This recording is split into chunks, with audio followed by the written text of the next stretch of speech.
Hello दोस्तों, नमस्कार। मैं मुकेश सर आप सभी का बहुत बहुत स्वागत करता हूं।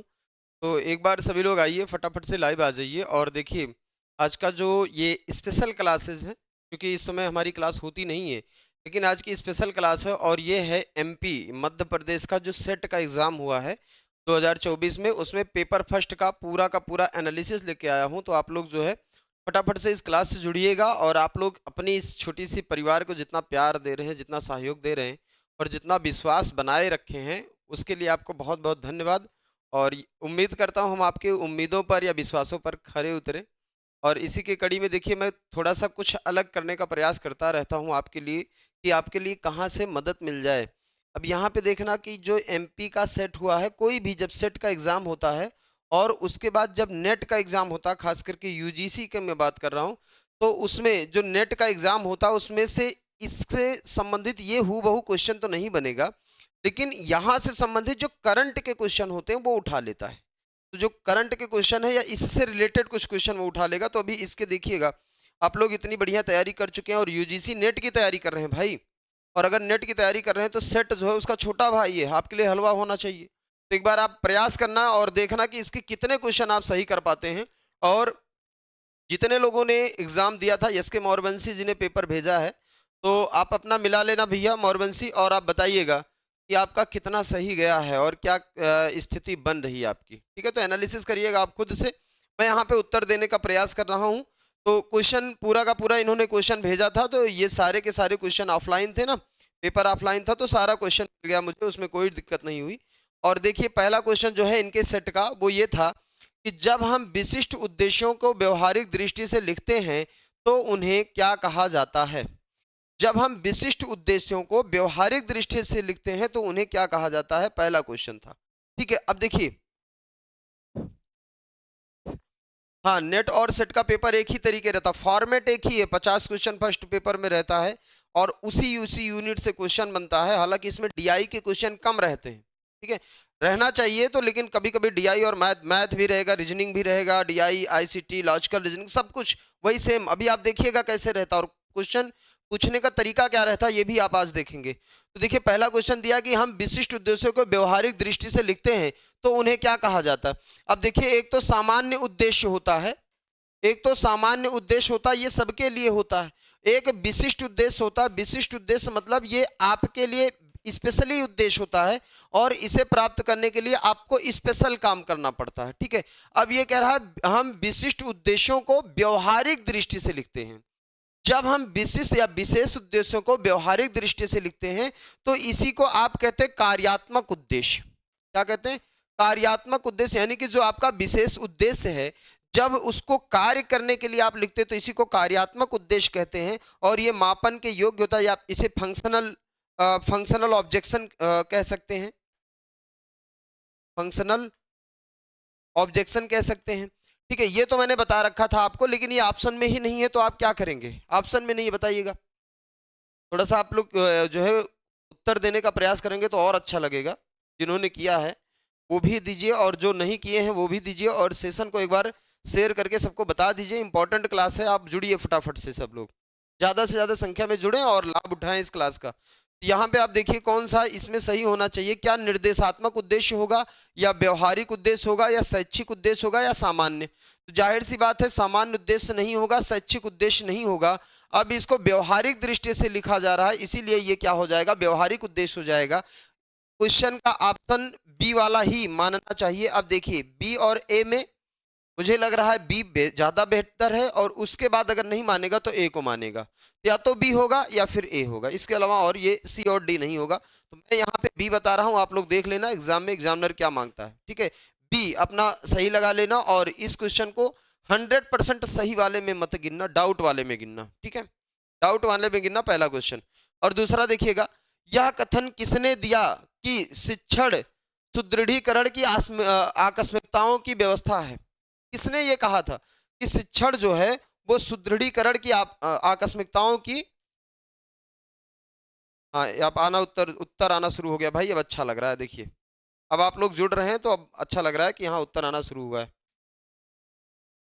तो जी मौसम कह रहे हैं जी सर, चलिए।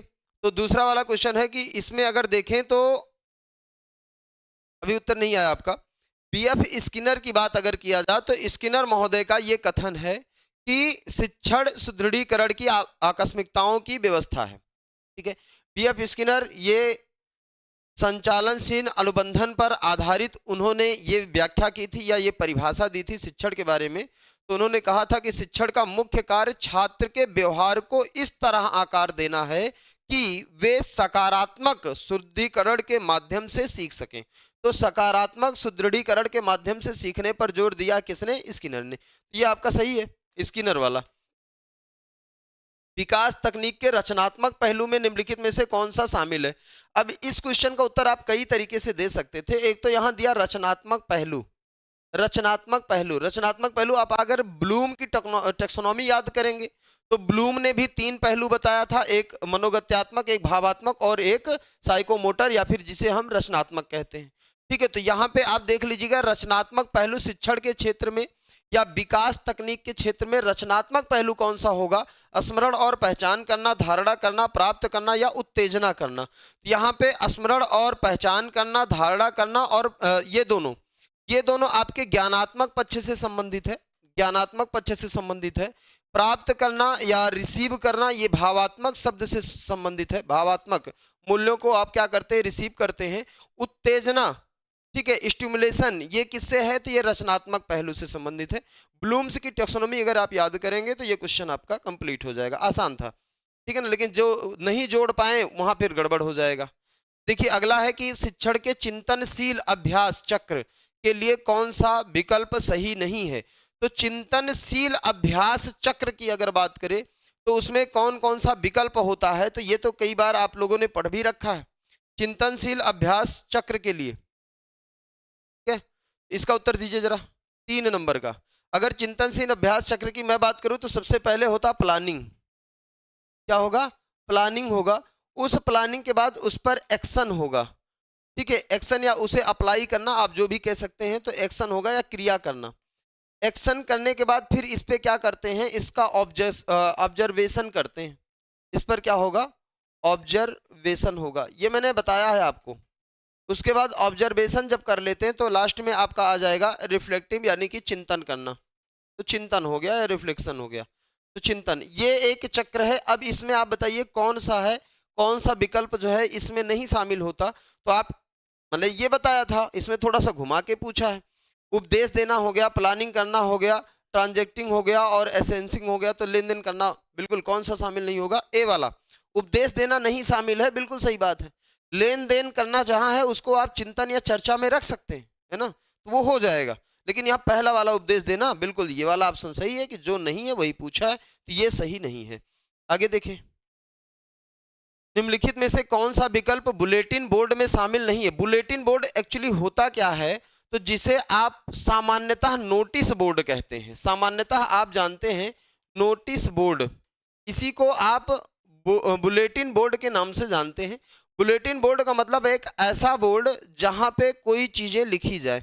अब इसमें क्या क्या लिख सकता है? जैसे बुक, जैकेट, दूसरा हो गया ब्रेसर यानी कि बाउचर, बाउचर यहाँ पे देख रहे हैं, बाउचर, और तीसरा हो गया फोटोग्राफ और चौथा हो गया टीचर। तो यहाँ पे कौन नहीं शामिल हो सकता? तो एक टीचर नहीं हो सकता, शिक्षक नहीं हो सकता, बाकी हर एक कंडीशन में आप बुलेटिन बोर्ड को शामिल कर सकते हैं। तो बुलेटिन बोर्ड में बुक, जैकेट भी शामिल है, ब्रोशर भी यानी कि बाउचर भी शामिल हो सकता है, तस्वीरें भी शामिल हो सकती हैं। क्लियर है? शामिल है। तो ये आपका उत्तर जो यहाँ पे होना चाहिए डी वाला बेहतर है, और 5 का डी हो गया। तो देखो भाई, इसके मोरवंशी जी चेक कर लीजिएगा सही गया कि नहीं। आपका उत्तर भी नहीं दे रहे हैं आप, सही हुआ कि नहीं? 3 का भी बता रहे हैं। चलिए 6 नंबर पे आ गए हम लोग। प्रारंभिक सर्वेक्षण को अक्सर क्या कहा जाता है? प्रारंभिक सर्वेक्षण, देखिए आपके पास 2 सर्वेक्षण हैं, एक है प्रारंभिक सर्वेक्षण और एक है जिसे प्राथमिक कहते हैं, और एक है द्वितीयक जिसे माध्यमिक,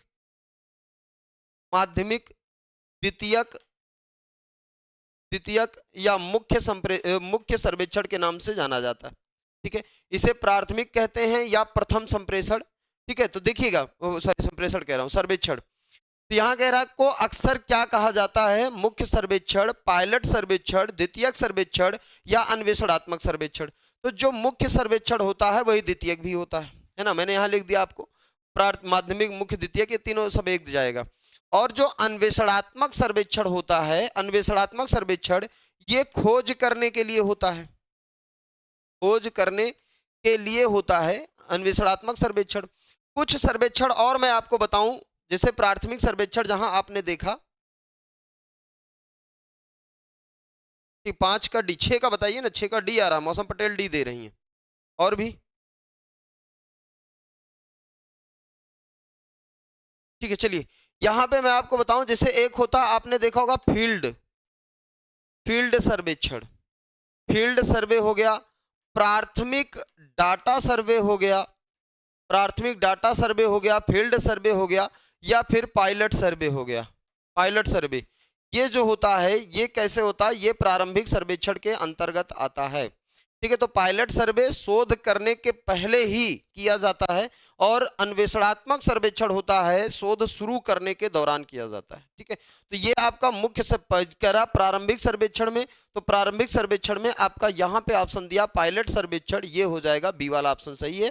और जिन्होंने लगाया भाई अन्वेषणात्मक, उनका गलत हो जाएगा यहाँ पे, ठीक है। तो यहाँ बी है, 5 का सी लगाए तो आपका गलत हो गया था। चलिए यहाँ भी आपने सही लगाया पायलट सर्वेक्षण, ये तो सही है। आगे देखिए, प्रायोगिक अनुसंधान में नियंत्रण शब्द किसका उल्लेख करता है? प्रारंभिक अनुसंधान में नियंत्रण, नियंत्रण का मतलब क्या? प्रायोगिक अनुसंधान, एक्सपेरिमेंटल रिसर्च, एक्सपेरिमेंटल रिसर्च में नियंत्रण का क्या मतलब है? नियंत्रण मतलब जहां चरों पर आपका नियंत्रण हो, और जब चरों पर नियंत्रण होगा तो क्या करेंगे? प्रयोगात्मक स्थिति को बढ़ाना, प्रयोगात्मक स्थिति को रोकना, प्रयोगात्मक स्थितियों की अनदेखी करना, प्रयोगात्मक स्थितियों को अधिकतम करना। बताइए कौन सा होगा कि नियंत्रण शब्द किसका उल्लेख करता? यहां एक्सपेरिमेंटल अनुसंधान के बारे में आपसे नहीं पूछा है, यहां एक्सपेरिमेंटल अनुसंधान में नियंत्रण के बारे में पूछा है, तो नियंत्रण हो जाएगा रिस्ट्रिक्टिंग करना या रोकना। तो आप देखिएगा ए या बी वाले ऑप्शन में से कोई सही जा सकता है, लेकिन मुझे लग रहा है ज्यादातर ऑप्शन बी बेहतर होगा। ए का मतलब प्रायोगिक स्थितियों को बढ़ाना, ठीक है। तो कुछ हद तक ये भी इसका उद्देश्य होता है कि जो हम एक्सपेरिमेंट कर रहे हैं उसके उद्देश्य उसकी स्थिति को बढ़ाएं, लेकिन यहाँ अगर नियंत्रण शब्द की बात करें तो रोकना से संबंधित हो जाएगा। तो मैं तो बी के साथ जाऊंगा। आप देखिए आंसर की में क्या आता है, ए या बी, तो आप उस हिसाब से देख लीजिएगा। आप इसको डाउट में अभी रख सकते हैं, तो 2 क्वेश्चन अभी तक मैंने डाउट में रखे थे और आगे डाउट में नहीं जाएगा। एक आध क्वेश्चन और है अभी। कंप्यूटर समंक विश्लेषण में, चूंकि देखिए ये चाहे यूजीसी नेट का हो चाहे सेट का हो, 2-4 क्वेश्चन ऐसे होता ही होता है जो वो अपने हिसाब से दे देगा, उसका आंसर सिर्फ उसी को पता होगा कि हमें क्या मानना है ना। हाँ, नियंत्रण में रोकना होता है, अनुभव जी बिल्कुल यही बात है और वही होना चाहिए था। आप देखिए आगे, कंप्यूटर समंक विश्लेषण यानी कि कंप्यूटर के माध्यम से डाटा विश्लेषण करना। और जब कंप्यूटर के माध्यम से आप डाटा का विश्लेषण करते हैं तो आपके पास कुछ सॉफ्टवेयर आते हैं, जैसे एक हो गया SPSS सॉफ्टवेयर आपने सुना होगा, R सॉफ्टवेयर आपने सुना होगा, और उसके बाद माइक्रोसॉफ्ट एक्सेल आपने भी सुना होगा, माइक्रोसॉफ्ट एक्सेल हो गया, और पाइथन हो गया, ये भी विश्लेषण कर रहा है। ये कुछ सॉफ्टवेयर हैं। इन सॉफ्टवेयरों में कौशल विकसित करते समय, यानी कि आपको इन सॉफ्टवेयरों के माध्यम से कंप्यूटर समंक यानी कि विश्लेषण, डाटा का विश्लेषण करना है, तो शोधकर्ताओं को पहला कदम क्या पता होना चाहिए, यानी कि पहला काम शोधकर्ता क्या करेगा? ये तो आप सभी लोग उत्तर देंगे। 8 का सी एस के मोरवंशी दे रहे हैं, समंक संगठन और कोडिंग करना। अच्छा जी, और कोई बताइए 8 का क्या हो गया? और कोई बताओ भाई। क्लासेस तो आप में चल रही है ना प्रॉपर, तो उत्तर क्यों नहीं आ रहा है? कमेंट स्लो आ रहा है शायद आज थोड़ा सा। ठीक है, नेटवर्क का इशू रहा होगा तो इसीलिए कमेंट स्लो कर दिया गया है, लेकिन आप बताइए तो उत्तर उत्तर देंगे तो आएगा। जल्दी जल्दी थोड़ा स्पीड में पढ़ लीजिए। कंप्यूटर में समंक संग्रहित करना, यानी कि कंप्यूटर में संग्रहित करने का मतलब है इनपुट करना, इनपुट करना। दूसरा है कंप्यूटर प्रोग्राम का निष्पादन करना, निष्पादन का मतलब एक्सेस करना, ठीक है, एक्सेस करना, एक्सेस करना हो गया। समंक संगठन और कोडिंग करना, तो समंक या डाटा को इकट्ठा करना और उसके बाद उसका कोडिंग करना, कोडिंग करना। और यहाँ पे है उपयुक्त सॉफ्टवेयर पैकेज का चयन करना, यानी कि सॉफ्टवेयर पैकेज का चयन करेंगे फिर आप कोडिंग करेंगे, फिर आप क्या करेंगे 8 का ए। मौसम पटेल एकदम गलत उत्तर दे रही हो। अरे इनपुट तो बाद में होगा, सबसे पहले हम क्या करेंगे, तो सबसे पहले हम उस सॉफ्टवेयर की पहचान करेंगे, उस सॉफ्टवेयर की पहचान करेंगे जिस सॉफ्टवेयर के माध्यम से हमें जो है डाटा विश्लेषण करना है। फिर उस सॉफ्टवेयर के अकॉर्डिंग हम क्या करेंगे, डाटा की कोडिंग और उसका संगठन करेंगे। तो उसके अकॉर्डिंग दूसरे नंबर पे आपका आ जाएगा ये। ठीक है, तो देखिए यहाँ पे सबसे पहला नंबर जो आपका आएगा, सबसे पहले सॉफ्टवेयर पहचान करिए किस प्रकार के सॉफ्टवेयर से आपको काम करना है। दूसरे नंबर पे आपका आ जाएगा ये कोडिंग करना। तीसरे नंबर पे आपका आ जाएगा समंक संग्रहित करना। और चौथे नंबर पे आपका आ जाएगा क्या करना, निष्पादन करना या एक्सेस करना, प्रोसेसिंग करना। ठीक, यहाँ पे आपका डी उत्तर सही जाएगा। सी और डी में आप कंफ्यूज थे तो सी में नहीं, डी वाला बेहतर रहेगा। ठीक ना, आगे। अरे डाटा की कोडिंग तो आप पता लगा किसी दूसरे सॉफ्टवेयर के अकॉर्डिंग आपने कोडिंग कर लिया और वो सॉफ्टवेयर आपकी कोडिंग को उठा ही नहीं रहा, तो क्या करेंगे आप, पहले सॉफ्टवेयर का चयन करेंगे, फिर सॉफ्टवेयर को पहले पहचानेंगे। एक व्यापक शोध रिपोर्ट लेआउट के 3 मुख्य घटक क्या हैं। एक जब शोध रिपोर्ट आप लिखते हैं तो उसके मुख्य घटक क्या हैं, ठीक है, कंप्रीहेंसिव रिसर्च रिपोर्ट। तो एक रिसर्च रिपोर्ट के लेआउट के 3 मुख्य घटक क्या हैं। कोई पुस्तक है ना, रिसर्च रिपोर्ट का मतलब यही हो गया।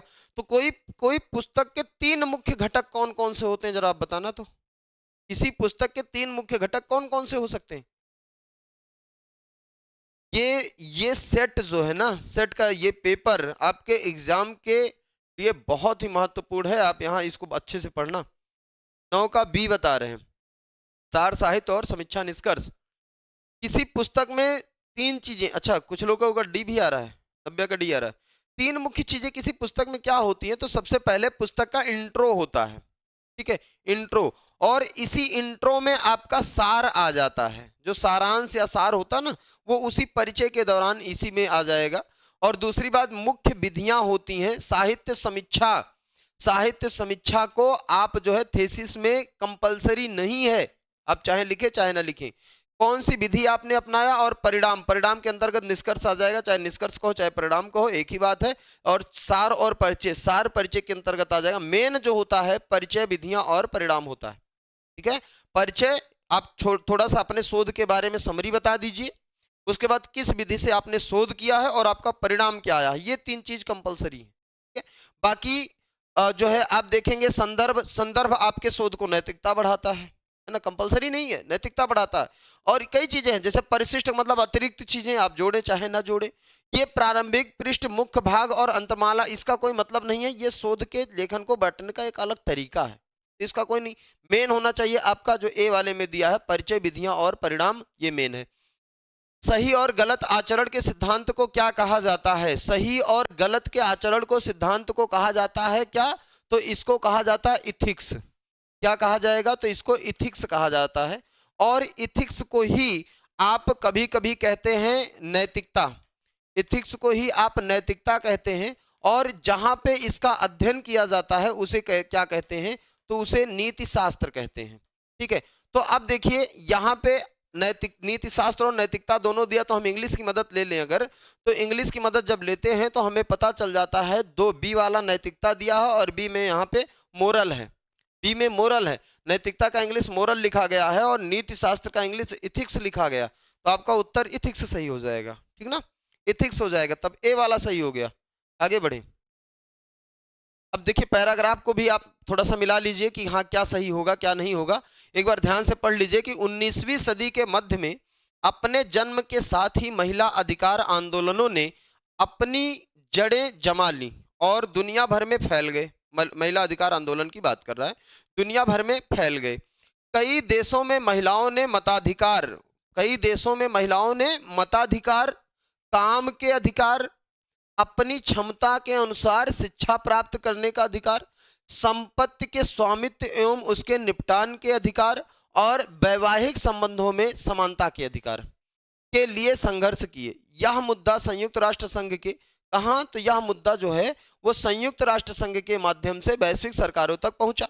संघ ने 1946 में महिलाओं की वैश्विक स्थिति के अध्ययन और इसमें सुधार के तरीकों पर सामाजिक एवं आर्थिक परिषद को सिफारिशें करने के लिए एक विशेष आयोग की स्थापना की, यूनेस्को को भी महिलाओं को शैक्षिक और सांस्कृतिक कार्यक्रमों में शामिल करके उनकी उन्नति में सहायता करता है। इसके अतिरिक्त कई महिला संगठन विभिन्न देशों में कार्यरत हैं, जो राष्ट्रीय एवं अंतर्राष्ट्रीय स्तर पर महिलाओं के साथ हो रहे भेदभाव के शेष क्षेत्रों को खत्म करने के लिए सक्रिय हैं। अंतर्राष्ट्रीय नारीवादी संगठनों से जुड़कर वे दुनिया भर में जारी महिला कार्यक्रमों और उनकी उपलब्धियों के संपर्क में रहते हैं। इतना पैराग्राफ आपने आधा पढ़ा, आधा और है। तो अब देखिए, हालांकि दुनिया की आधी आबादी का मतलब महिला, अभी भी निरक्षर है, और जो हासिल किया गया है और जिसे अभी हासिल करना है, उसके बीच बहुत ज्यादा असमानता है। जो प्राप्त किया और जो प्राप्त करना है, अभी बहुत अंतर है।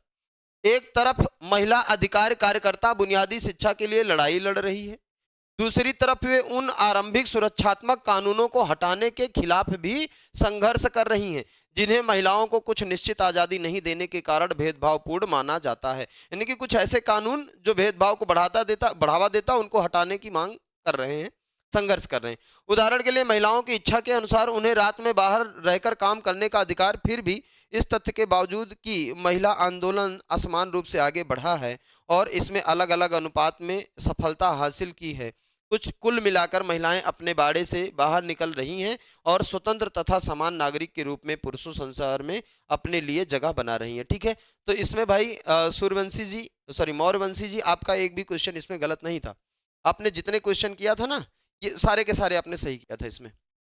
तो महिलाओं के प्रति हो रहे भेदभाव का एक प्रमुख कारण क्या है? बेरोजगारी, गरीबी, निरक्षरता या अंधविश्वास? तो निरक्षरता है। अभी आधी से ज्यादा आबादी जो है वो क्या है? वो निरक्षर है। नारीवादी आंदोलन बढ़े हैं सहजता से, बहुत धीमी गति से, असमान रूप से, असंतोषजनक तरीके से। तो असमान रूप से बढ़े हैं। ठीक है, असमान रूप से बढ़े हैं। अभी क्वेश्चन आपने पैराग्राफ में पढ़ा था कि ये आंदोलन कैसे बढ़े हैं, तो ये आंदोलन असमान रूप से आगे बढ़ा है। ठीक है, इस तथ्य के बावजूद कि महिला आंदोलन असमान रूप से आगे बढ़ा है, तो असमान रूप आ जाएगा। दूसरा, महिला अधिकार कार्यकर्ता जोर दे रही हैं, किस पे जोर दे रही हैं? आरंभिक सुरक्षात्मक कानून हटाने पर। आरंभिक सुरक्षात्मक कानून हटाने पर। देख लेते हैं इसमें थोड़ा सा, यही दिया है, कुछ और लिखा था। यहाँ पे था आपका कि लड़ाई लड़ रही है आरंभिक सुरक्षात्मक कानूनों को हटाने के खिलाफ। आरंभिक सुरक्षात्मक कानूनों को हटाने के खिलाफ संघर्ष कर रही हैं। ठीक है, तो आरंभिक सुरक्षात्मक कानूनों को हटाने के खिलाफ वो संघर्ष कर रही हैं, यही बात दिया है, आरंभिक सुरक्षात्मक कानून हटाने पर। ठीक ना, तो इस पर जोर दिया, ए वाला सही हो जाएगा। शिक्षण एवं सांस्कृतिक कार्यक्रमों द्वारा महिलाओं की उन्नति में किसने सहायता की? तो शिक्षण और सांस्कृतिक कार्यक्रमों के द्वारा महिलाओं की उन्नति में सहायता किसने की? तो यूनेस्को ने की। और इसको विश्व पटल पे लाया कौन? तो संयुक्त राष्ट्र संघ लाया, लिखा हुआ है ना, तो इसमें यूनेस्को सही हो जाएगा। आगे, निम्नलिखित में से किस मुद्दे के लिए महिला कार्यकर्ताओं ने संघर्ष नहीं किया? तो किस मुद्दे के लिए संघर्ष नहीं किया? गरीबी से मुक्ति के लिए संघर्ष नहीं किया था। बुनियादी शिक्षा ठीक है, मताधिकार और वैवाहिक संबंध सब के लिए संघर्ष किया, लेकिन गरीबी से मुक्ति के लिए उन्होंने संघर्ष नहीं किया। क्यों नहीं किया? वो जानती है भैया शादी होके जाएंगे तो हमारे हस्बैंड अमीर रहेंगे तो हम अमीर, गरीब रहेंगे तो गरीब, इसीलिए नहीं किया होगा। तो यहाँ देखिए, काम के अधिकार की क्षमता के अनुसार शिक्षा प्राप्त करने का अधिकार, हाँ, मताधिकार, स्वामित्व एवं उसके निपटान के अधिकार, वैवाहिक संबंधों के समानता का अधिकार, इसके लिए संघर्ष किया। लेकिन यहाँ पे कहीं आपको नहीं मिल रहा कि गरीबी से निपटने के लिए उन्होंने संघर्ष किया होगा, है ना। सोचे होंगे पिताजी जो है बढ़िया दहेज देके एक अच्छा सा लड़का ला ही देंगे, तो हम काहे के लिए गरीबी की मार से लड़े, है ना। उमेश यादव 1920 यूएन। अच्छा जी, तो देखिए, इनमें से कौन सा गैर मौखिक संचार का प्रकार नहीं है? अगर ये बात करें गैर मौखिक संचार का प्रकार नहीं है, इसका मतलब मौखिक संचार का प्रकार है। इसका मतलब क्या है? मौखिक संचार का प्रकार है। और जब बात करते हैं मौखिक संचार, तो इसे मौखिक संचार, जिसे आप शाब्दिक संचार भी कहते हैं, शाब्दिक संचार। और ये शाब्दिक संचार दो तरीके से होता है, एक मौखिक होता है और एक लिखित होता है। ठीक है, एक मौखिक और एक लिखित होता है।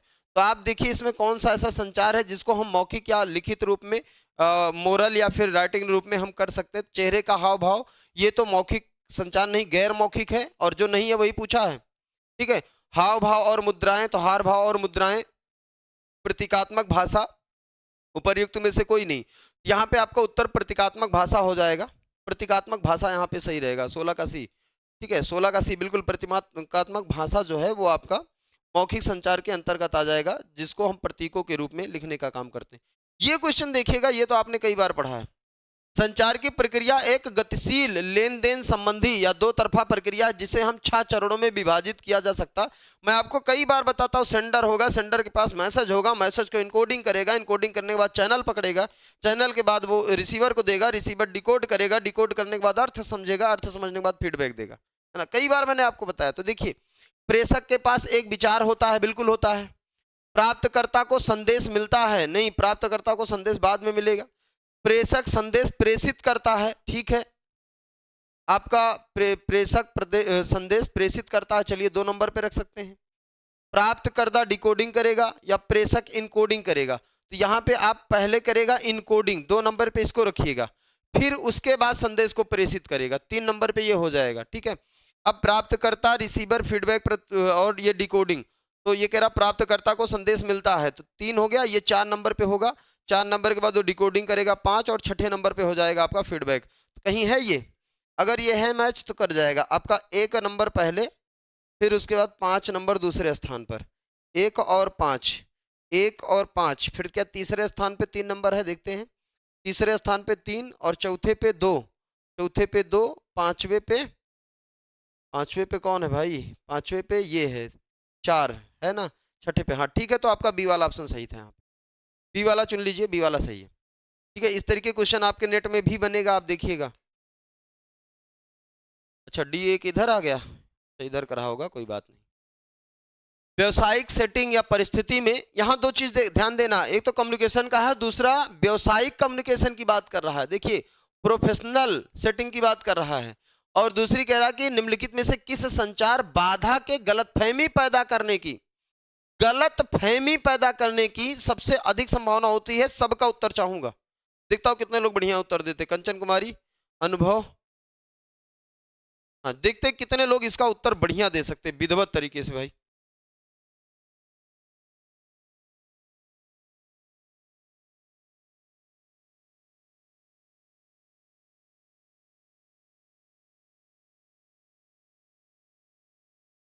क्वेश्चन सिंपल है और आपने पढ़ा भी है, समझा भी है। सर जी, एमपी सेट के लिए पेड कोर्स परचेज करना है। अभी एमपी सेट अब 1 साल बाद होगा, अभी रहने दीजिए। अभी नेट वाला आप पढ़ लीजिए, सेट अपने आप निकल जाएगा। देखिए, जो यहाँ पे आए हैं क्वेश्चन सब नेट में पढ़ाए जा रहे हैं, है ना। यूजीसी नेट में सारे क्वेश्चन पढ़ाए जा रहे हैं। मेरा सुझाव यही है कि आप नेट की तैयारी कर लो, सेट की तैयारी मत करो। जब आप नेट की तैयारी कर लेंगे तो सेट इससे छोटा है, ठीक है ना। तो सेट आराम से निकल जाएगा, चाहे एमपी का हो, चाहे बिहार, चाहे जहां का हो, पश्चिम बंगाल का दो, चाहे जहां का दो आप। तो इसका उत्तर आप दीजिए कौन सा सही होगा। तो 18 का डी, 18 का डी मतलब अस्तर। अच्छा जी, मोरवंशी ने 18 का डी दिया। तो देखिए भाई, बात समझना, यहाँ पे कह रहा गलतफहमी, और गलतफहमी कहाँ पैदा होती है, जब गलत तकनीकी भाषा का इस्तेमाल किया जाए। तकनीकी भाषा का मतलब कठिन शब्दावली का इस्तेमाल किया जाए। तो जब कठिन भाषा या कठिन शब्दावली का इस्तेमाल किया जाता तो उसके अर्थ को समझने में दिक्कत होती है, फिर वहां पे गलतफहमी पैदा होती है। तो गलतफहमी के लिए सी वाला ध्यान रखिएगा हमेशा। मैंने आपको उदाहरण भी बताए थे कई बार कि अगर व्हाट्सएप वगैरह पे देखिए कितना गलतफहमी वाले मैसेज भेजे जाते हैं, ठीक है ना। जहां टेक्नोलॉजी का इस्तेमाल किया जाएगा वहां पे गलतफहमी ज्यादा होती है। स्तर या स्टेटस का अंतर से गलतफहमी नहीं होती। अगर कोई यहाँ पे मैनेजर है और कोई चपरासी है तो क्या इसमें गलतफहमी होगी? तो गलतफहमी की कहाँ गुंजाइश है मैनेजर और चपरासी में जी। हाँ, लेकिन अगर इसमें थोड़ा सा ऊपर नीचे करते तो ये अवरोध पैदा करेगा, लेकिन गलतफहमी वाला अवरोध पैदा नहीं करेगा। ये अपने वर्चस्व का अवरोध पैदा करता है, सम्मान का अवरोध पैदा करता है। गलतफहमी वाला अवरोध तकनीकी भाषा या कठिन भाषा ही करता है, ध्यान रखिए। या द्विअर्थी भाषा। आप एक डायरी या जर्नल रखते हैं जहां आप दिन भर में हुई हर चीज का हिसाब रखते हैं। यह एक उदाहरण है पारंपरिक संचार का, अंतर्वैयक्तिक संचार का, जन संचार का, गैर मौखिक संचार का। बता सकते हैं इसका उत्तर? आप एक डायरी रखते हैं और दिन भर जो काम करते हैं उस डायरी में आप लिखते हैं, तो ये किस प्रकार का संचार हो जाएगा? पारस्परिक संचार को इंटरपर्सनल कम्युनिकेशन कहते हैं, इसी को अंतर संचार कहते हैं, ठीक है। अंतरवैयक्तिक संचार, इसी को कहेंगे अंतरवैयक्तिक। अंतरवैयक्तिक, और सुबह की क्लास में मैंने इसको अच्छे से बताया। दूसरा अंतरवैयक्तिक, तो आप अपने ही कामों को लिखेंगे ना, तो जब अपने ही कामों, अपने ही दिनचर्या को लिख रहे हैं तो अंतरवैयक्तिक संचार हो जाएगा। ठीक है, तो यहाँ पे 19 का बी वाला सही है। जब आप अपने ही कामों को लिखेंगे तो अंतरवैयक्तिक संचार। वह प्रक्रिया जिसके द्वारा किसी तकनीक के माध्यम से संदेश प्रेषित किया जाता है उसे क्या कहते हैं? जब किसी टेक्नोलॉजी के माध्यम से संदेश को प्रेषित किया जाएगा तो उसे मध्यस्थ संचार कहते हैं, सार्वजनिक संचार कहते हैं, या पारस्परिक संचार कहते हैं, या उपर्युक्त में से कोई नहीं? इसको बताइए। थोड़ा जल्दी जल्दी उत्तर दीजिए तो और तेज बढ़ा जाए। ठीक है, तो यहाँ पे अगर कभी जो है किसी टेक्नोलॉजी के माध्यम से, तकनीक के माध्यम से हम संचार प्रेषित करते हैं तो उसे औद्योगिक संचार कहा जाता है। तो उसे क्या कहा जाएगा? तो उसे प्रौद्योगिक संचार कहा जाता है। ध्यान रखिएगा, प्रौद्योगिकी संचार। और यहाँ पे प्रौद्योगिकी संचार कहीं नहीं दिया है, तो उपर्युक्त में से अगर कोई नहीं दिया है तो हम इसका चयन कर लें, बेहतर हो जाएगा। ठीक ना, मध्यस्थ नहीं होगा, तो यहाँ पे उपर्युक्त में से कोई नहीं। मध्यस्थ संचार तो हर संचार में होता है जी, ये स्पेशली टेक्नोलॉजी की बात कर रहा है। और जहां कहीं टेक्नोलॉजी की बात करेंगे वहां प्रौद्योगिकी संचार कहते हैं उसको। हम आपको मोबाइल के माध्यम से संचार भेज रहे हैं, प्रौद्योगिकी संचार है। टेलीविजन के माध्यम प्रौद्योगिकी संचार है। ठीक है, क्योंकि टेक्नोलॉजी दिया है, तो यहाँ क्वेश्चन में टेक्नोलॉजी दिया तो प्रौद्योगिकी लगाएंगे, तब ये गलत हो जाएंगे सब। आगे, एक पुस्तक का विक्रय मूल्य 500 रुपया है। यदि दुकानदार इस पर 25% लाभ कमाता है तो पुस्तक का क्रय मूल्य कितना हो जाएगा? तो आप क्रय मूल्य का फार्मूला लगा के भी आप उत्तर लगा सकते हैं, है ना। क्रय मूल्य का आप फार्मूला लगा के भी उत्तर लगा सकते हैं, या फिर आपसे ये पूछे तो आप मान लीजिए क्रय मूल्य, माना क्रय मूल्य जो है वो कितना है, तो माना क्रय मूल्य, इसी में से सबको मान लीजिए एक बार। यहाँ कह रहा विक्रय मूल्य 500 है, तो क्रय मूल्य आपका मान लो 400 है। ठीक है, तो 400 आपका क्रय मूल्य है और विक्रय मूल्य कितना है? 500 है। विक्रय मूल्य कितना है? 500 है। तो आप इसमें कर लीजिए और 25% का लाभ निकालना है, करके एक बार देखिए आता है कि नहीं। तो आपका विक्रय मूल्य जो है वो कितना है? विक्रय मूल्य 500 है, तो विक्रय मूल्य 500 हो गया भाई। अब इसमें आप देखेंगे वृद्धि कितनी हुई है, यानी कि लाभ कितना हुआ है। तो लाभ आपका हुआ 100 रुपया। 100 रुपया लाभ हुआ है, कितने पे हुआ है? तो 100 रुपया लाभ हुआ 400 पे। आप एक बार काटिए इसको, देखिए तो 4 को 100 को 4 से अगर भाग देंगे तो क्या 25% आ रहा है? तो 25 चौका 100 होता है, 25% आ गया लाभ। इसका मतलब आपका उत्तर डी वाला सही था। ठीक है ना, डी वाला सही था, बिल्कुल ये आसान है। आगे देखें, मैथ बहुत आसान पूछा है। एक विद्यार्थी अपने गांव से 4 किलोमीटर प्रति घंटे की गति से अपने स्कूल जाता है तथा 6 किलोमीटर प्रति घंटे की, देखिए मैथ अभी संतोष सर कहे थे करवाने के लिए, रुक जाता हूं मैं। हो सकता है अभी संतोष सर आए तो मैथ करवा दें, 2-3 मैथ था, नहीं तो कहेंगे करवा दिया आपने, रुका नहीं। तो अगर नहीं आएंगे तो मैं उत्तर बता दूंगा। ठीक है, निम्नलिखित वर्णमाला श्रेणी में प्रश्नवाचक चिन्ह के स्थान पर क्या आएगा? तो प्रश्नवाचक चिन्ह के स्थान पर क्या आएगा ये भी आप देख लीजिए एक बार। ए के बाद एफ, सी, एच, ई, जे, और ये आएगा ए के बाद बी। बी को लेस करके एफ कर दिया, सी को लेस करके डी को लेस करके ई कर दिया, एफ को लेस करके जी कर देगा, आपका उत्तर सही हो गया। तो यहाँ पे बी वाला ऑप्शन सही आना चाहिए था। बी वाला, ये तो बहुत आसान हो गया, बी वाला ऑप्शन सही है। अच्छा, ये संख्या दी है और इसके बारे में पूछ रहा है ये स्थान क्या है। ठीक है, तो ये भी क्वेश्चन आपके नेट में भी आता है इस तरीके का क्वेश्चन, तो आप लोग एक बार ट्राई कीजिएगा। 11 दिया है, यहाँ पे 24 दिया है, और ये 75 दिया है, और 304 दिया है, और उसके बाद इस स्थान पे पूछ रहा है क्या आएगा। तो 11 में 24 कैसे हो जाएगा? 11 दूनी 22 और 23 24, यानी कि गुड़े 2 और प्लस 2 कर दिया तो बराबर 24 हो गया। ठीक है, 24 में गुड़े 3 और प्लस 3 कर दिया तो बराबर कितना? 75 हो गया। बहुत बढ़िया, 24 3 72, 3 75, और 75 में गुड़े 4 और प्लस 4 कर दो तो 304 आ गया। ठीक है, अब 304 में गुड़े 5 और प्लस 5 कर दीजिए, बराबर देखिए उत्तर कितना आता है। तो उत्तर जो भी आए आप लगा देना, 1525 आ गया। ठीक है, 1525 आ गया। 5 चौक 20 और 5 25, तो एक ही से हमने जोड़ा, हमारा उत्तर आ गया। क्योंकि यहाँ 5 चौक 20 कर देंगे और 20 में ये 5 जोड़ेंगे तो लास्ट में 5 आएगा, और लास्ट में 5 एक ही जगह है, तो मैंने उत्तर मार दिया और जोड़ा ही नहीं। तो 24 का ए आपका सही है। ठीक है, आप जोड़ सकते हैं पूरा। यदि एक विशेष कूट भाषा में इतने को इतना लिखा जाए तो इतने को कितना लिखा जाएगा? तो इसमें देखिए इसमें परिवर्तन क्या हुआ है, पी को ए किया है, आर अपनी जगह पे है, ए को पी कर दिया। अच्छा ये घुमा दिया क्या, ए को पी कर दिया और आर अपनी जगह पे है, ये कर दिया। और जी और वाई दोनों अपनी जगह पे है और इनको भी घुमा दिया। तो यही आप कर दीजिए, एच और डी और ए को घुमा दीजिए तो ए एच डी कर दीजिए, दोनों अपनी जगह पे रखने दीजिए तो आर और यम रहने दीजिए और ई और एच को हटा दीजिए तो एच यस और ई आ जाएगा। ये जहां पे है ये आपका उत्तर बन गया। ठीक है, जहां पे ये है वो उत्तर बन गया, जहां भी हो आप लगा दीजिए। कहां पे मुझे लग रहा है सी वाले में है, A H D R M S H E. ठीक है, तो आपका हो गया सी वाला विकल्प यहाँ सही था। ठीक है, 25 का बी कह रहे हैं, बी है, A H D R M H S E. अच्छा हाँ, एच एस ई है ना, ठीक है, बी वाला है, बी वाला करिए भाई। राज सिंह क्या भैया इतना बड़ा बड़ा मैसेज भेज रहे हैं, सर मैं आज बैच परचेज किया है आप ऐप पे, टीआई का क्लास कब होता है, हम न्यू स्टूडेंट हैं ऐप पे। ठीक है राज सिंह, डीआई की क्लास आज अभी अभी हुई थी, मैथ या डीआई की क्लास 1 घंटा पहले। तो आप यूट्यूब को भी देख लीजिए, 10 बजे से मैराथन क्लासेस चलती हैं, रेगुलर चलेगी जब तक आपका एग्जाम नहीं हो जाता। ठीक है, तो उसको भी, उस क्लास में 10 बजे आप यूट्यूब पे आ जाइए, अभिषेक एकेडमी के यूट्यूब पे, वहाँ भी आपको क्लासेस मिलेंगी, वहाँ से भी आप जुड़ के लाभ उठाइए। बाकी डीआई की क्लास कब चलेगी ये सर आपको बता देंगे, डीआई वाले उसी मैराथन क्लास में।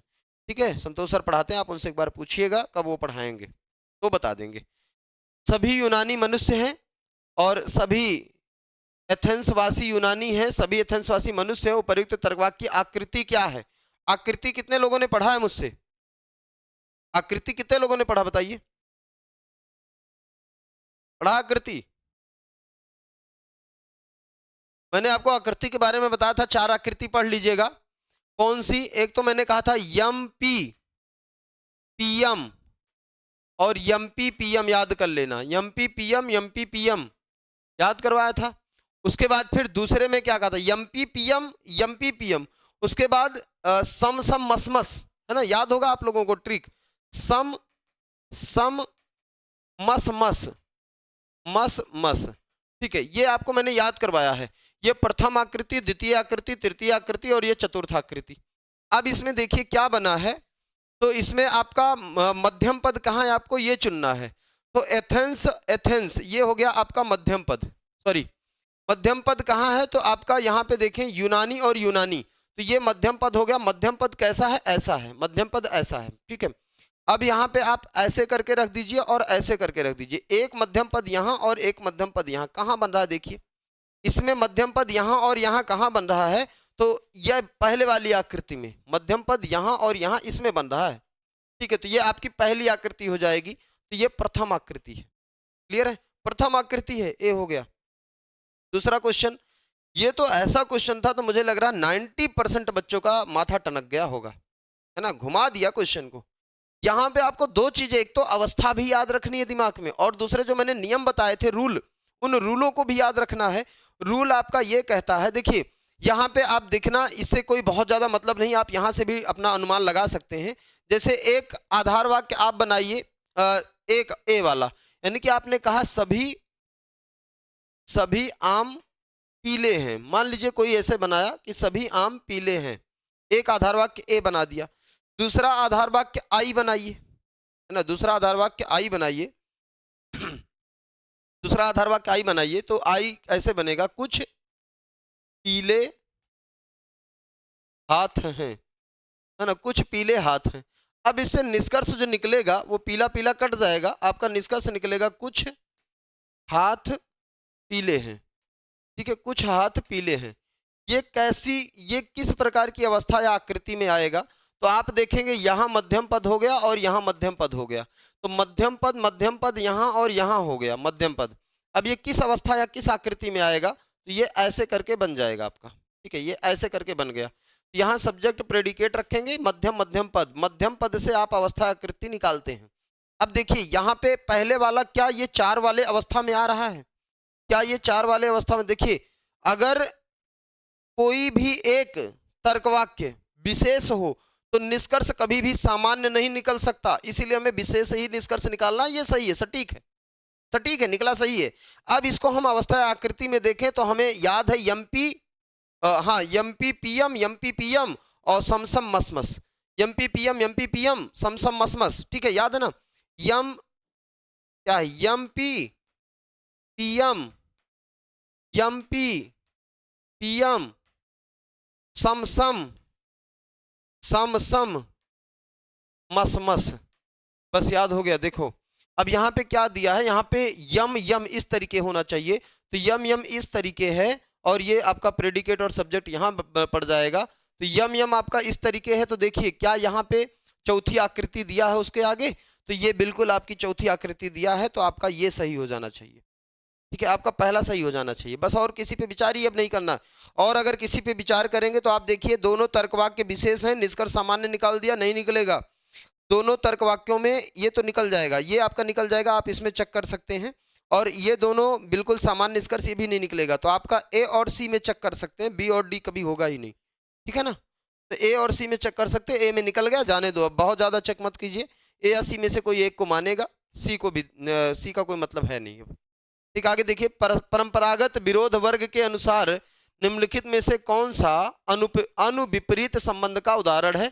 अनुविपरीत का मतलब हो गया सब कंट्रेरी। तो हम ये परंपरागत विरोध का वर्ग जब बनाते हैं तो यहाँ पे क्या होता है, कंट्रेरी होता है, और यहाँ पे क्या होता है, तो यहाँ पे सब कंट्रेरी होता। देखिए पढ़ाया गया आया कि नहीं, सब कंट्रेरी, और सब कंट्रेरी आई और ओ के बीच में होता है, आई और ओ के बीच में सब कंट्रेरी होता है, तो यहाँ पे आई और ओ दिया है, तो आपका बी वाला विकल्प सही है। किया था भाई कि नहीं आपने, इसके जी आपने किया था। एक और कोई बच्ची थी, उस वो क्लास में नहीं आई शायद, है कि नहीं, किसका था, मैं देख लूं एक बार।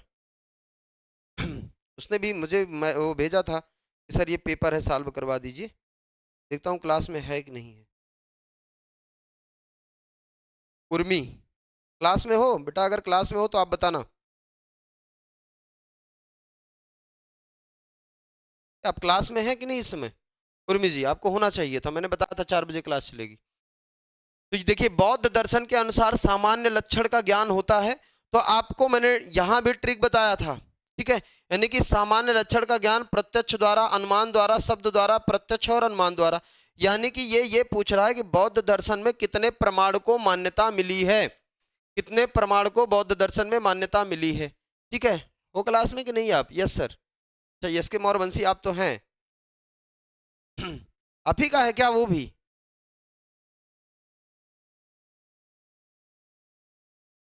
मंजू सैनी स्टडी क्वीन दे रही 29 कड्डी।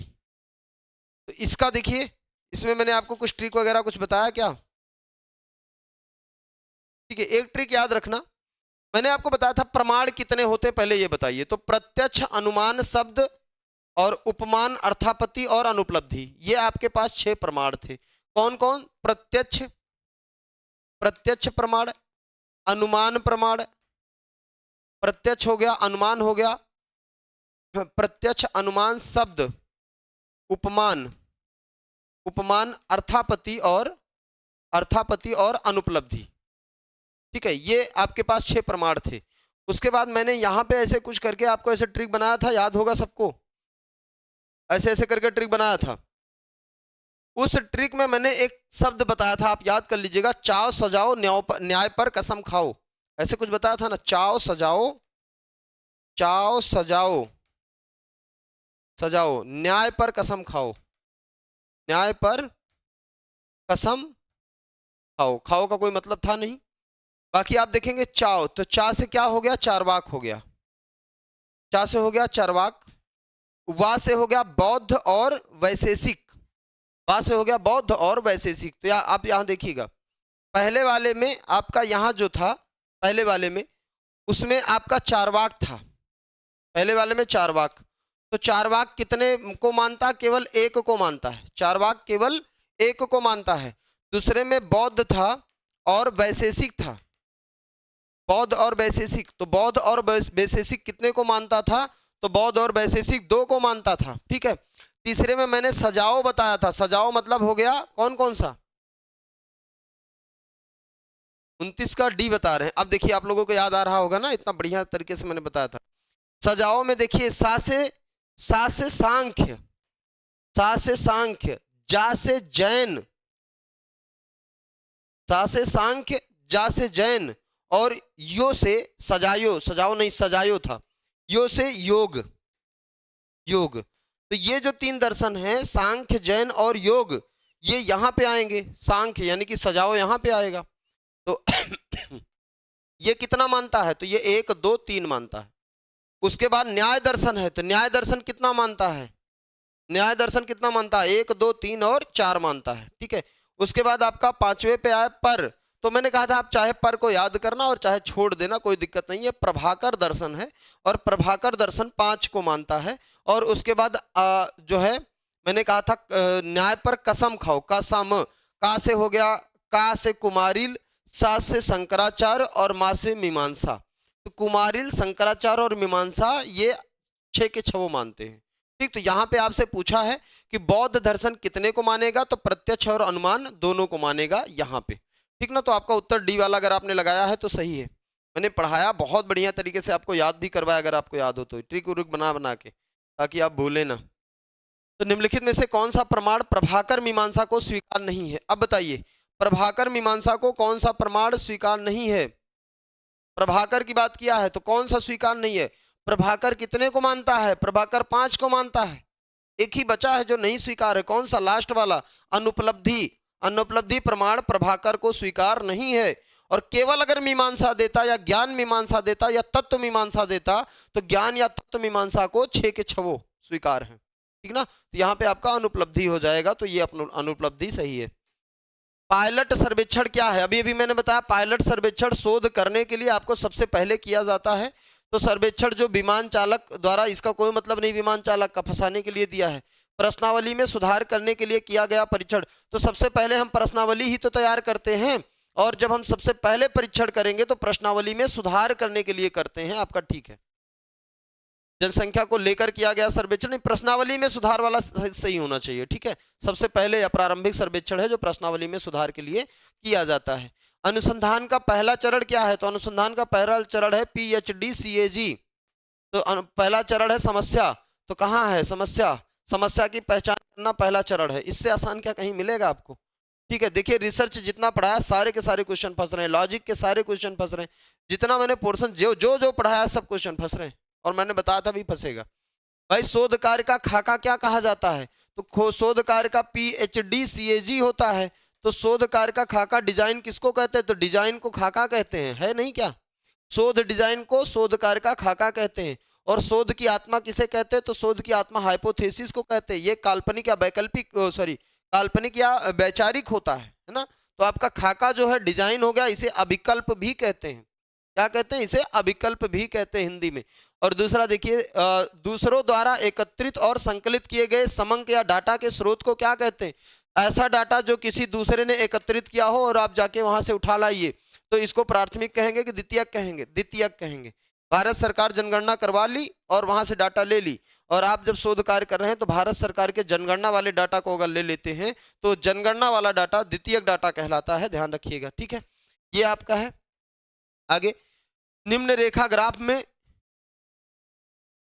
अच्छा ये रेखा ग्राफ नहीं बना है तो रेखा ग्राफ देखना पड़ेगा।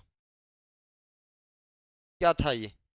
मैथ का सवाल है। अच्छा जी, मैथ का सवाल है। देखता हूं सर आए हैं कि नहीं। आए होंगे तो कह दूंगा सर मैं रेखा ग्राफ बना के आप बता दीजिएगा, जो भी रेखा ग्राफ है। चलिए, एक ही DI है, समझ लो ये DI का ही क्वेश्चन है और एक ही DI है। तो रेखा ग्राफ वाला DI था, एक ही DI का क्वेश्चन आया था, 5 नहीं इसमें पूछा, कोई बात नहीं। बाकी आप मिला लेना SK जी। तो इसका भी मैं बता दूंगा, अगर सही नहीं आएंगे तो। मुझे तो लगता है आपका तो मैथ ठीक है, तो आपका बढ़िया होगा। निम्नलिखित में कौन सा तारों वाला ट्रांसमिशन, तारों वाला ट्रांसमिशन यानी कि वायर ट्रांसमिशन की बात कर रहा है ना। Transmission media is the fastest wire. तो कौन सी ऐसी वायर ट्रांसमिशन मीडिया है जो बहुत तेज, फास्टेस्ट है? तो ये कौन सा हो जाएगा? तो ये ऑप्टिकल फाइबर ऑप्टिकल सबसे तेज होता है, ठीक है। और ये यानी पूरे पृथ्वी को जोड़ता है भाई। ये बहुमहाद्वीपीय को जोड़ने का काम करता है, अंतः महाद्वीपीय है। समुद्र के नीचे वगैरह भी होता है, मैंने आपको ये भी पढ़ाया था और फिगर भी दिखा था कैसे जाता है, कैसे फाइबर ऑप्टिकल से डाटा कैसे जाता है, आपके घरों में कैसे घुसता है, ठीक है, राउटर में कैसे जाएगा, सब दिखाया था आपको जो पहले पढ़े थे। ई रकम की बात कर रहा है। ई रकम पोर्टल किसके कल्याण से संबंधित है? तो ई रकम पोर्टल हालांकि काफी ज्यादा चर्चित था कि किसान लोग अपना अनाज कैसे बेचें और कैसे पता करें कि हमारे अनाज की कीमत कितनी है। तो उसे ई पोर्टल पे आप डालिए और वहां पता चल जाएगा कि आपके अनाज की कीमत कितनी है। तो ये किसानों से संबंधित था, ई पोर्टल किसानों से संबंधित था शुद्ध रूप से, ठीक है। और देखिए इंटरनेट पर प्रत्येक होस्ट या कंप्यूटर को एक अद्वितीय संख्या से जाना जाता है। एक अद्वितीय संख्या मतलब एक अपना एक इंडिविजुअल पहचान होता है, उसे आईपी एड्रेस कहते हैं। कौन सा एड्रेस कहते हैं? तो उसे आईपी एड्रेस कहते हैं। हर एक कंप्यूटर का अपनी एक पहचान होती है जिसे हम आईपी एड्रेस के नाम से जानते हैं, ठीक है। तो ये भी आपने पढ़ा है, ये तो आसान था। निम्नलिखित में से कौन सा संस्थान केंद्र एवं राज्य सरकारों को प्रौद्योगिकी संचालित करने के समाधान प्रदान करता है? तो प्रौद्योगिकी संचालित करने के समाधान प्रदान करने वाली संस्थान कौन सी है? NASSCOM या NIC, ठीक है, नैसकॉम या NIC या भारतीय स्टेट बैंक या उपर्युक्त तो सभी। तो कौन सा होगा ये बताइए। क्वेश्चन इंपॉर्टेंट है ये आपके लिए, मैं आपका उत्तर लेना चाहूंगा इसमें।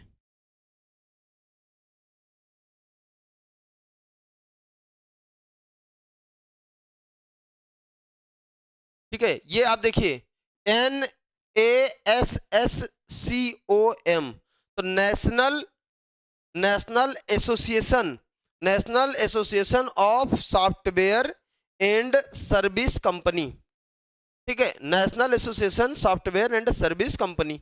और ये है NIC, तो NIC का मतलब हो गया नेशनल इंफॉर्मेशनल सेंटर, ठीक है, या इंफॉर्मेशनल क्या है,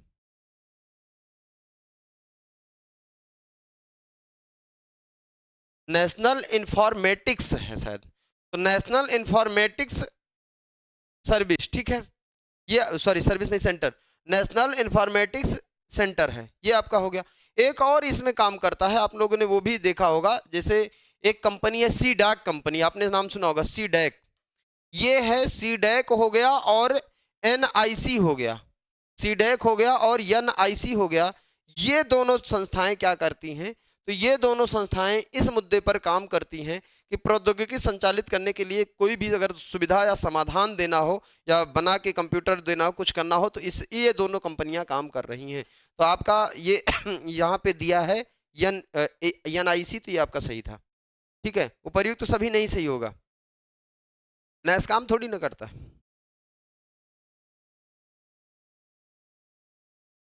सीडेक का फुल फॉर्म आप बता सकते हैं क्या? बहुत फेमस कंपनी है, सीडेक का फुल फॉर्म अगर बता दें तो मजा आ जाए, ठीक है। मैं ही बता दूं, आप बताएंगे? देखता हूं, 39 का डी बता रहे हैं, नहीं डी नहीं होगा, उपर्युक्त तो सभी नहीं, केवल बी था, क्योंकि वहां पे जो दिया था आपका नेस्कॉम, तो नेस्कॉम जो है वो नहीं है, वो national association of software and service company है, लेकिन वो मदद नहीं करती है, ध्यान रखिएगा, इसीलिए वो पूछा ही था, ठीक ना। 40 का सी बता रहे हैं लेकिन सीडेक का फुल फॉर्म नहीं बता रहे हैं।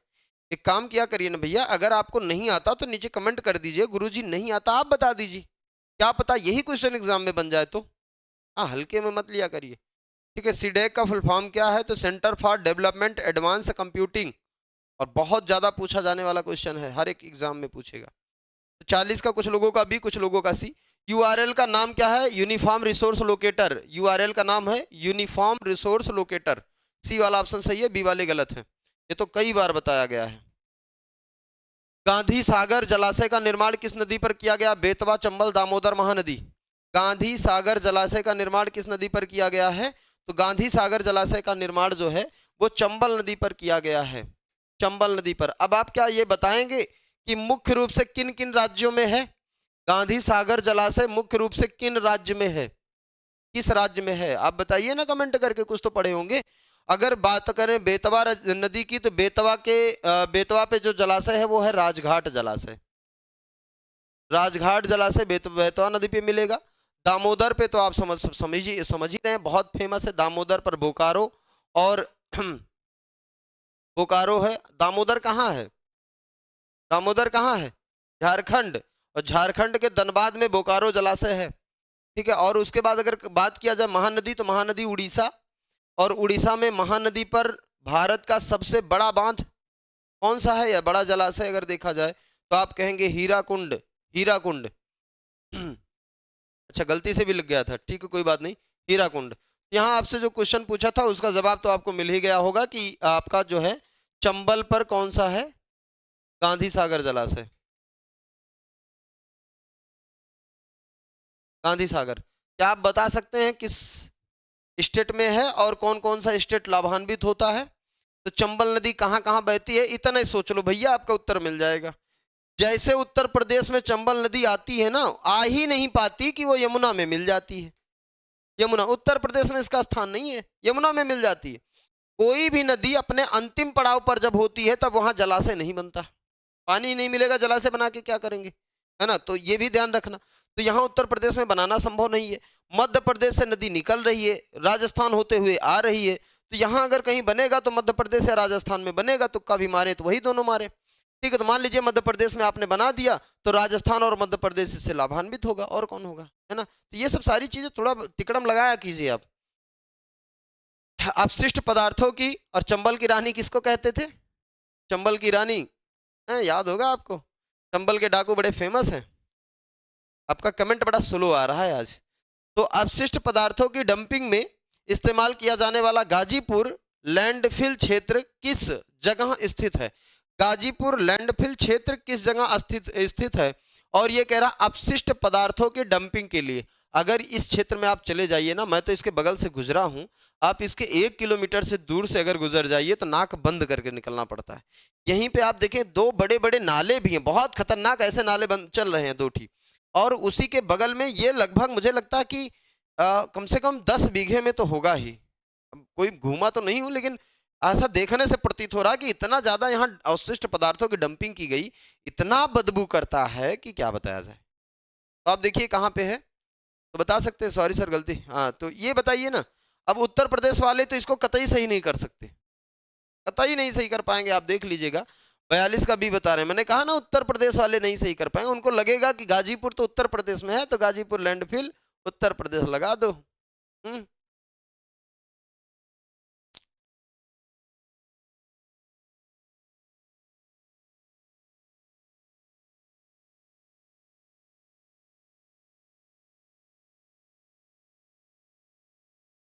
ठीक है, कह रहे हैं बी लगाए, सी होगा क्या? बिल्कुल सी होगा।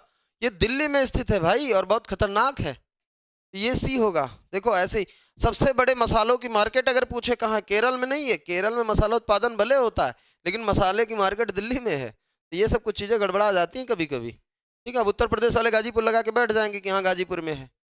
तो देखिए लवड़ीय मृदा को इलेक्ट्रिकल, ये नहीं पढ़ा पाया हूँ, पढ़ाया होता तो शायद ये भी आ जाता। तो पर्यावरण में ये अभी लवड़ीय मृदा, लवड़ीय प्रदूषण या मृदा प्रदूषण पढ़ना है ना, तो उसमें ये पढ़ेंगे कि मृदा को प्रदूषित करने के लिए 3 चीजें जिम्मेदार होती हैं। एक तो जब मृदा में लवणता बढ़ जाती है तब भी प्रदूषित हो जाए, या फिर अम्लीयता बढ़ जाए तब भी प्रदूषित हो जाता है। भारत में अम्लीयता वाला प्रदूषण कम है।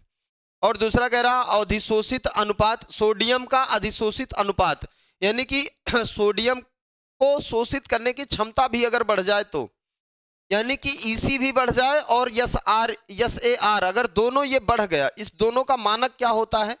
ई सी का मानक है 4 का और यस ए आर का मानक है 13 का। अगर ये दोनों ज्यादा हो गया इन दोनों से, तो फिर वो क्या हो जाएगा, आपकी मृदा लवड़ीय रहेगी। ठीक है, ये सिंपल सा है। तो यहाँ आप देखेंगे कौन सा दिया हुआ है, आप एक बार देख लीजिएगा और उत्तर बताइए कौन सा है। ठीक है, अगर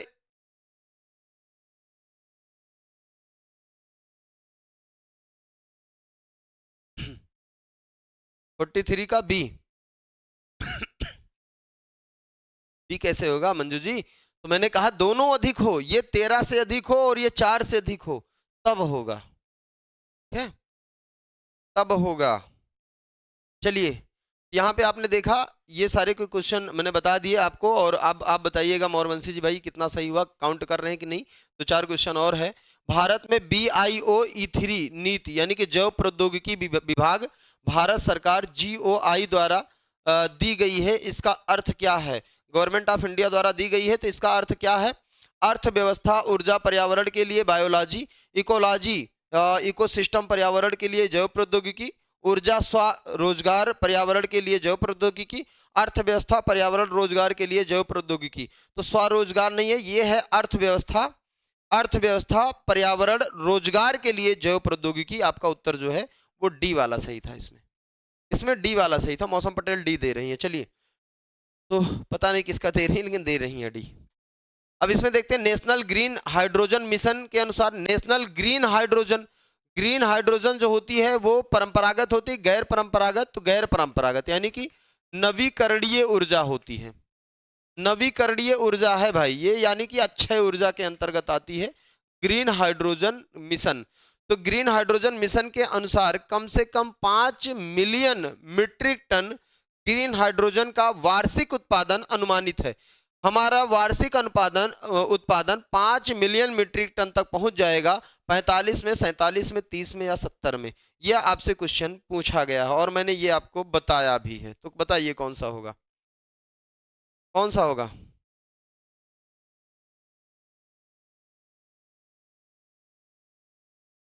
यहाँ पे एक टारगेट और रखा गया है, 125 गीगावाट की नवीकरणीय ऊर्जा, 125 गीगावाट की नवीकरणीय ऊर्जा या फिर 5 million metric ton green hydrogen 2030 तक भारत इस टारगेट को प्राप्त करने का प्रयास कर रहा है। ठीक है ना? तो 45 का सी बिल्कुल अनुज जी कह रहे हैं, डॉक्टर अनुज जी बिल्कुल इनका आया है सी, और सी सही है। देखिए, नालंदा विश्वविद्यालय के खंडहरों को किस वर्ष यूनेस्को विश्व धरोहर स्थल घोषित किया गया? अब देखो, जो बच्चे मुझसे हायर एजुकेशन नहीं पढ़े हैं, जो मतलब पढ़े थे वो क्लास में नहीं है, नहीं तो अभी 1 सेकंड नहीं लगता उत्तर देने में।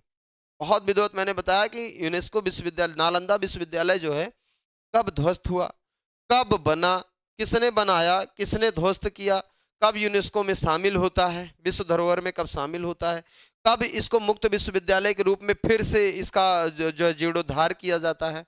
ठीक है, राष्ट्रपति जी घूमने जाते हैं तो उनको लगता है कि इसको बना दिया जाए, और राष्ट्रपति एपीजे अब्दुल कलाम जी थे तो कहते हैं एक मुसलमान ने तोड़ा तो दूसरे मुस्लिम ने बनाया, है ना? तो मुस्लिमों का दोष नहीं, ये व्यक्तिगत दोष था जो बख्तियार खिलजी ने तोड़ा था, है ना? तो कभी कभी होता नहीं कि एक मुस्लिम ने नालंदा विश्वविद्यालय को तोड़ दिया, तो बनाया भी तो वही, दोबारा तो उसी ने बनाया। ठीक है तो इसमें कौन सा है? 46 का सी बता रहे हैं, 2015। और वंशी सी बता रहे हैं, 46 का बी, अनु का आ रहा है बी, और कंचन का भी आ रहा है भाई, 46 का बी, मंजू का आ रहा है बी। तो 2016 में विश्व धरोहर में शामिल हुआ था ना? आपका गलत हो गया भाई, मोरवंशी जी सी दे रहे थे आप। 2016 में किसने बनाया था? तो आप कहेंगे कुमार गुप्त ने बनाया था, कुमार गुप्त ने बनाया था। किससे संबंधित है? तो बौद्धकालीन शिक्षा व्यवस्था से संबंधित है। कब बना था? तो लगभग ये मान के चलिए 427 ईस्वी। यहीं पे कई लोग पढ़े थे, ये अब इतना ज्यादा डिटेल में मत जाइए। ये बताइए कब तोड़ा गया था? तो 1193 में तोड़ा गया था। कौन तोड़ा था? तो बख्तियार खिलजी, बख्तियार काका आए और इसको तोड़ के चले गए, पता नहीं कहाँ मिला उनको, है ना? चलिए, अगर ये विश्वविद्यालय होता तो आज हम पता नहीं कहाँ होते। सरकार द्वारा विश्वविद्यालय अनुदान आयोग की स्थापना संसदीय अधिनियम के द्वारा किस वर्ष में की गई? अभी कल की क्लास में ही मैंने इसको समझाया था उदाहरण लेके, कि जैसे यूजीसी की स्थापना की अगर बात करें तो अधिनियम के द्वारा किस वर्ष की गई? तो आयोग की स्थापना संसदीय अधिनियम के द्वारा किस वर्ष की गई? तो ये आपका आ जाएगा 1956। बना कब? तो ये बना 1953। और जब इसको बना था तो इसका अगर पूछा जाए इसका औपचारिक उद्घाटन किसने किया था, ये भी पूछता है ना कि इसका औपचारिक उद्घाटन किसने किया था? तो बताइए कौन किया था? उस समय शिक्षा मंत्री थे, और जो उस समय शिक्षा मंत्री थे उन्हीं ने इसका औपचारिक उद्घाटन 1953 में कर दिया था। अधिनियम बनके 1956 में इसको नियमित कर दिया गया, वैधानिक दर्जा प्रदान कर दिया गया। तो कौन इसको किया था बताइए? 53 बना, हाँ ठीक है। 47 का सी, हाँ बिल्कुल सी सही, सी सही है, ये तो आपका सही होगा। तो लेकिन बताइए इसने वैचारिक उद्घाटन किसने किया था? या वैचारिक मत छोड़ो, वैचारिक मैं गलत बोल रहा हूँ शायद, औपचारिक उद्घाटन किसने किया था? वैचारिक होना ही नहीं चाहिए, वैचारिक तो विचारों से होता है। तो इसका औपचारिक उद्घाटन किसने किया था, ये बताइए? औपचारिक उद्घाटन किसने किया था? उस समय शिक्षा मंत्री हुआ करते थे। शिक्षा मंत्री कौन हुआ करता था? शिक्षा मंत्री ही थे ना, शायद शिक्षा मंत्री। 47 का सी कोई नहीं बता पा रहा? अरे बाप रे, क्वेश्चन पूछा गया है, इतना कमजोर तो नहीं है हमारे बच्चे। अनुभव यादव बताइए भाई, मौसम पटेल बताइए जरा, अमित सर पढ़ाए हैं, बेइज्जती हो जाएगी सर की, समझ लेना। ये ऐसा हो ही नहीं सकता कि सर ना पढ़ाए हूं। यूजीसी का पहला चेयरमैन कौन है? पहला मुस्लिम चेयरमैन कौन है ना? इसका पहला जो है औपचारिक उद्घाटन कब हुआ, किसने किया? तो सर्वपल्ली राधाकृष्णन बता रहे हैं, मुस्लिम थे और उनका नाम है मौलाना अबुल कलाम आजाद। ठीक है, अबुल कलाम आजाद जी थे, अबुल कलाम आजाद जी थे जिन्होंने किया था। तो चलिए आगे बढ़ जाएं भाई, अब इतना नहीं बताए तो। कौशल विकास एवं उद्यमिता मंत्रालय द्वारा प्रस्तुत संक्षिप्त शब्द संकल्प का अर्थ क्या है? संकल्प का क्या अर्थ है? आजीविका संवर्धन के लिए कौशल जागरूकता और ज्ञान मूल्यांकन, आजीविका संवर्धन हेतु कौशल वर्धन और ज्ञान मूल्यांकन। तो आजीविका संवर्धन के लिए कौशल अधिग्रहण और ज्ञान जागरूकता, तो ज्ञान जागरूकता है, मूल्यांकन नहीं है। आपका सी वाला सही था, यहाँ पे आपका सी सही है। ठीक है, संकल्प का फुल फॉर्म आप याद कर लीजिएगा।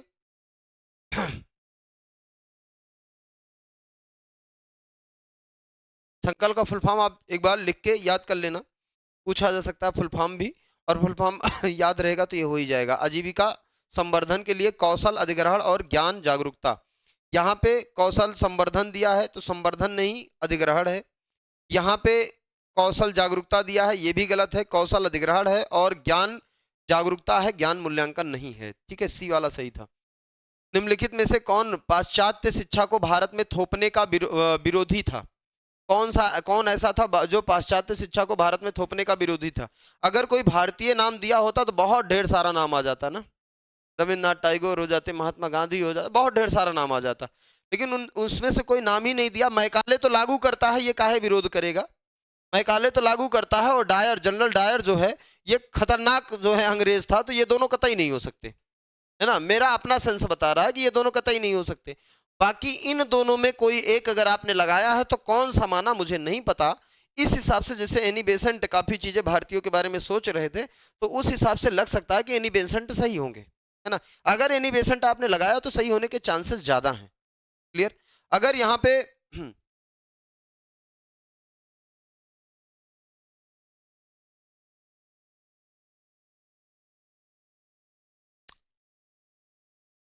ठीक है, तो चलिए अब इसको छोड़ ही देता हूं मैं। एक नाम मुझे याद नहीं आ रहा, मैं सोच रहा था कि एक अंग्रेज है, क्या नाम उसका, जिसने विरोध किया था, याद आएगा तो मैं बताऊंगा। हिस्ट्री सब्जेक्ट है तो इतना तो डिटेल में हम लोगों ने पढ़ा ही है। नालंदा विश्वविद्यालय, ये आप इसको मिलान कर लीजिए। कूट पता नहीं कहाँ चला गया, कूट है क्या इसमें? कूट यहाँ पे है, और भाई साहब ने ए उत्तर लगाया है। ठीक है, तो कूट ये है कि एक का ए, बी का 3, सी का 1 और 4 का 2। ठीक है, 1 3 1 2, 1 3 1 2 इसका कूट है। मैं बनाने का प्रयास कर रहा हूँ।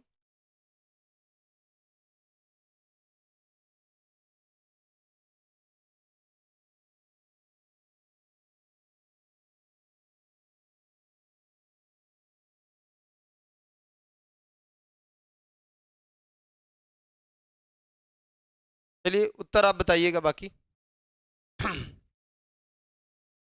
बी वाले में क्या था, कहाँ गया क्वेश्चन भाई?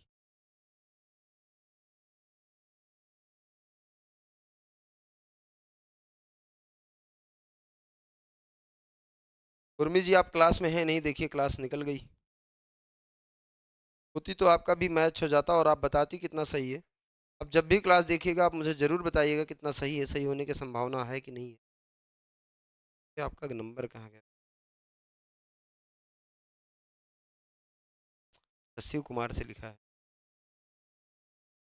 तो यहाँ पे जो दूसरा वाला है वो है 1 4 2 3, 1 4 2 और 3। ये है 4 2 3 1, 4 2 3 1। उसके बाद जो है 1 2 1 3, 1 2 1 3। आसान है, चलो बताओ। ठीक है, इसका आप लोग जल्दी से उत्तर दीजिए।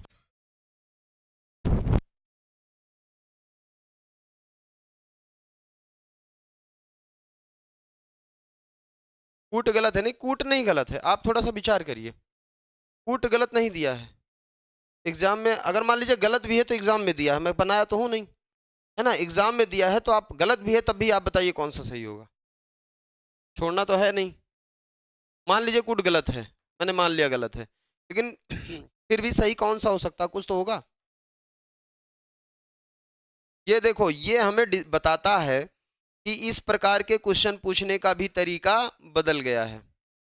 ये हमें इंडिकेट कर रहा है कि ये क्वेश्चन पूछने का तरीका बदल रहा है, इसके लिए भी आपको तैयार रहना है ना। अब तक ये होता था कि एक का एक से ही मिलेगा, जरूरी नहीं एक का एक से मिले। तो आप देखेंगे नालंदा कहाँ है, बिहार में है। नालंदा कहाँ है, बिहार में है। तक्षशिला कहाँ है, पाकिस्तान में है। विक्रमशिला कहाँ है, बिहार में है। पुष्पगिरी कहाँ है, उड़ीसा में है। तो आप बताइए, मैच कर रहा है क्या कोई? अगर मैच कर रहा है तो आपका उत्तर सही है। मैच कर रहा है तो आपका उत्तर सही है। हम्म।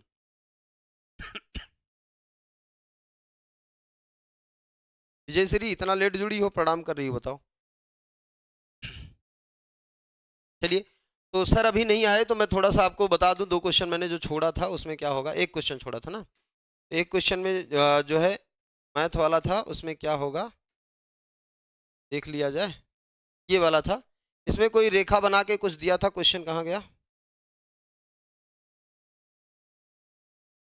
देखिए, आप लोग अगर सॉल्व करने का प्रयास कर सके तो करिएगा, क्वेश्चन आसान है।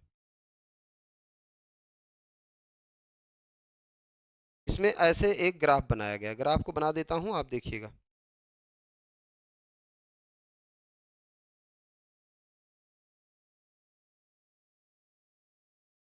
यहाँ 2020, 2021, 2022, 2023, 2024 और आगे कुछ नहीं है, ठीक है, ये वर्ष है।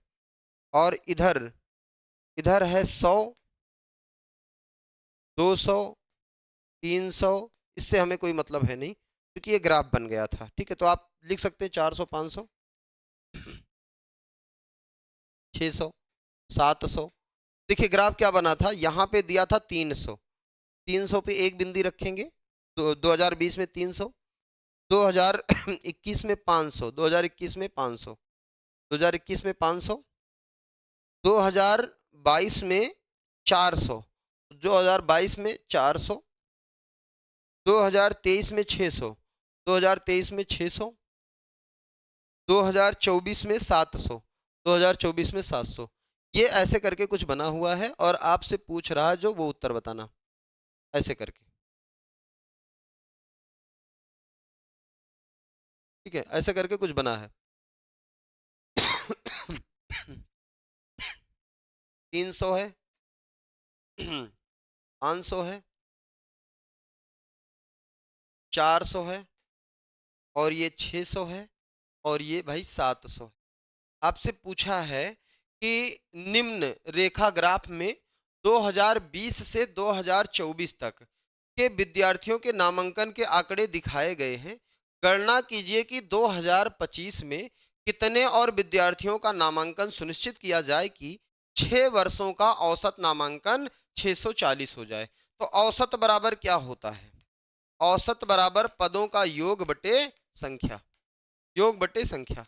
हमें योग निकाल लेना है, योग निकाल लेते हैं। तो कितने सालों का योग निकालना? 6 वर्षों का। हमारे पास कितना है? 1, 2, 3, 4 और 5, 5 वर्ष का योग है। तो हम यहाँ पे योग निकाल लेते हैं, यानी कि 300 प्लस 400, 300 प्लस 500 और प्लस 400 और प्लस 400 के बाद 600 और प्लस 700 और प्लस x मान लीजिए। यानी कि जो 5 वर्षों का है वो ठीक है, जो छठे वर्ष का हम मान लेते हैं छठे वर्ष का यक्स है। तो योग मान के हमें क्या करना, 6 से भाग दे देना है। और औसत कितना दिया? 640 दिया है। तो औसत 640 है, 640 बराबर इतना। अब आप इसको सॉल्व कर लीजिए, आपका उत्तर मिल जाएगा। तो यक्स बराबर आपको उत्तर मिल जाएगा। सॉल्व कर लेंगे कि नहीं कर पाएंगे? 1340 आ गया अनु जी का। आपने दिया था अनु? आपने एग्जाम ये वाला पेपर दिया था कि नहीं, बताइए? पेपर दिया था? तो यहाँ देख लीजिए, जो भी आए आप कर सकते हैं। 7, 600 है, 7, 3, 10 और 6, 4, 10। तो 10, 10, 20 हो गया, 20, 5, 25।